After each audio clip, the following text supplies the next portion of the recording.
Hey everybody, my name is Marcus Stone, and in this video you will learn how you can easily add, how would I call it, Favicon for your site in Duda site editor. So let's start. First, what you want to do is just be in your editor.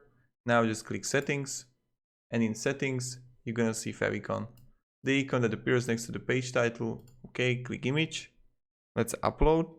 Let's go to nice. And now let's go. We can try logo upload, how it looks like. Nice. Okay, done. And have it right here. And when I will preview the site,